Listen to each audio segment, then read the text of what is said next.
Hello, everybody. My name is Elbert Diaz.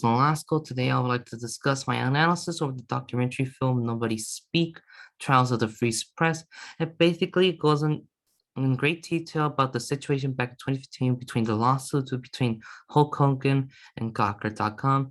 Basically, the ordeals that Gawker.com leaked out a sex tape featuring Hulk Hogan, which the public did not want to see. And don't go out of your way to watch it for real, but also goes into great detail about the central idea of the film, which is how America's higher class is abusing the justice system to get into for the system to work into their favor in order to undermine the freedom of speech. Now, the fact that they want to take away our possibly our greatest source of truth is very unjustified. And today I would like to share with you a presentation that I constructed to help me express these ideals even further. So during the lawsuit, it was revealed that Peter Deal was the one who was financing the lawsuit between Gawker and Hulk Hogan. He was financing Hulk Hogan's side because he also had a vendetta over Gawker for exploiting his sexual orientation years ago before this lawsuit.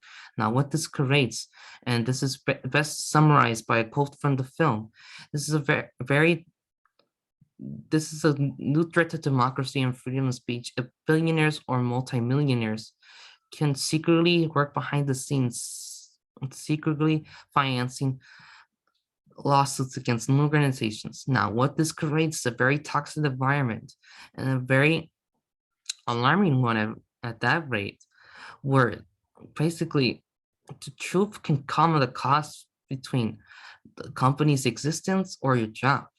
And speaking of your job, which brings me to my second source of evidence, is that this gentleman right here, a famous billionaire from Las Vegas, Sheldon Adelson, was the one behind with his, along with his son-in-law and the rest of his family, were the people responsible for the purchase of Las Vegas Review Journal.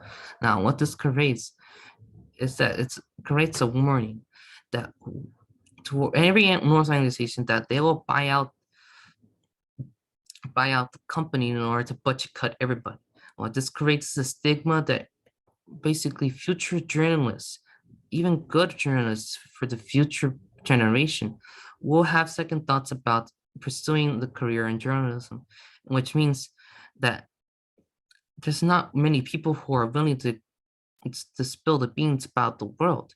We live in a world where there's a lot of darkness, and without people shedding a light within that darkness, we're basically going to see all black. We're not going to see a shining light in the tunnel. And as this is best summarized by a quote from the film, as stated from a Floyd Abrams, which is the First Amendment attorney, that without a meaningful application of the First Amendment, you're at a true risk of living in a suppressed state, living in a country where the a president who thinks that he's doing the right things, they always do, that his critics are the one who are harming this country, can limit the ability of the press, the willingness of the press to expose, to criticize, and the like. So this was during his President Trump's reign that he also abused the justice system to go after news organizations. In conclusion, should preserve the freedom of speech as one of the foundations of our country, and without freedom of speech, we're left with nothing.